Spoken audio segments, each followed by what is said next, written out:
N'i bɛ fɛ Ala ka diɲɛ masaya a nafolo k'a karaba k'a d'i ma suko ni dugujɛ cɛ, n terikɛ, kuranɛ aya in de b'a kɛ.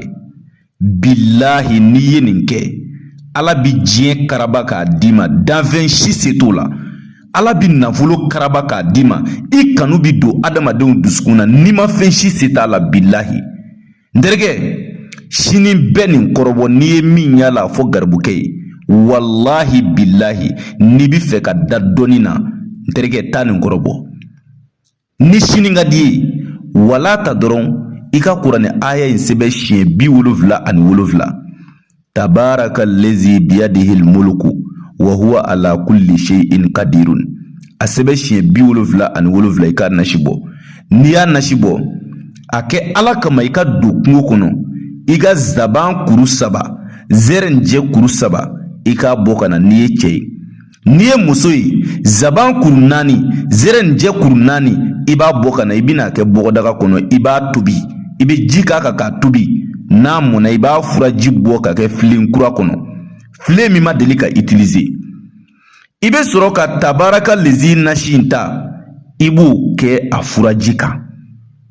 N terikɛ, i b'i kunna ye su 3 n'i ye cɛ ye, n'i ye muso ye i kunna ye su 4. Nkali na Ala bonyana, diɲɛ nafolo, a wari, a kɔrɔta, a dawula, Ala b'a karaba k'a d'i ma.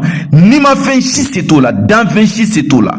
Bilahi, masaya ye Ala de ta ye, a b'a di maa ma min ka d'a ye. Diɲɛ nafolo ye Ala ta ye, a b'a di maa ma min ka d'a ye. Wallahi n'i ye nin kɛ, Ala bi diɲɛ nafolo karaba, cɛw ka ban, musow ka ban, Ala b'a karaba, a b'a d'i ma, siga si t'a la. N terikɛ, taa dɔɔni kɔrɔbɔ. Galontigɛlaw ka ca, namaratɔw ka ca, mais Konate ye min d'i ma, Ala kama taa kɔrɔbɔ. N'i ye min y'a la a fɔ garibukɛ ye. N ka téléphone numéro +223 72 24 02 98. N bɛ segin numéro in kan, +223 72 24 02 98. O ye Konate ka téléphone numéro de ye. Ɔ mɔgɔ min mako b'a la, an ka nafolo baara jɛlen de kɛ i tɔgɔ la, ka nafolo baara k'i ka nafolo sɔrɔ karabali la kunu fɔ ya kunu na, ni Ala ka kuranɛ jɛlen, ni Ala tɔgɔ jɛlen, k'a sɔrɔ i ma boli baara kɛ, i ma sitanɛ baara kɛ, i ma baara jugu kɛ, i ma kafiriya baara kɛ. N terikɛ, Iza Wakati nafolo baara don. Wallahi ale baara in bɛ kɛ ni sɛ jɛma den 3 de. Ni diɲɛ danfɛn o danfɛn y'a kɛ, Ala bi sɔn i bi nafolo mara yanni ka saya cɛ. Bilahi kɔrɔbɔbali don, n'i y'a kɛ dɔrɔn a bɛ kɛ. Iza Wakati nafolo baara a b'i kɛ ni sɛ jɛma den 3 ani 30,000. Mais n'a y'i ja, i ka wari kilancɛ 15,000 sara fɔlɔ n'i ka sɛ den 3 sɔngɔ, e k'i tɔgɔ n'i ba tɔgɔ di. Ni dɔnni ye tiɲɛ ou bien ni nkalon don, bilahi i bɛna dɔ dugukolo kan sisan. Ni baara in kɛli ye, i kɛla cɛ ye o, i kɛla muso ye o, Ala bi nafolo de karaba, a b'a d'i ma.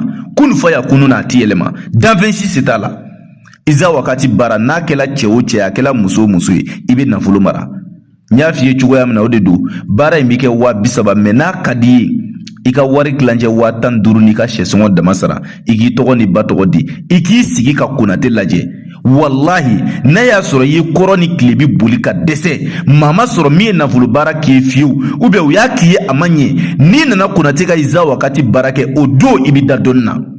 Sabu anw ti maa nɛgɛ, an ti maa jafa, an bɛ se min na an b'o f'i ye, mais anw ti diɲɛ fɛn o fɛn dɔn, an b'a fɔ an tɛ nin dɔn. Na Iza Wakati baara kɔrɔbɔ. Téléphone numéro +223 72 24 02 98. O ye Konate ka téléphone numéro de ye. N bɛ jɔ ye, n bɛ dugawu kɛ bɛɛ ka dugawu ɲini bɛɛ fɛ. Ala k'an bɛɛ lajɛlen sago k'an ye, Ala k'an ka laɲiniw sabati, Ala k'an ka hamiw dilan, Ala k'o kɛ Ala ya kama. Sɔli ala rasul.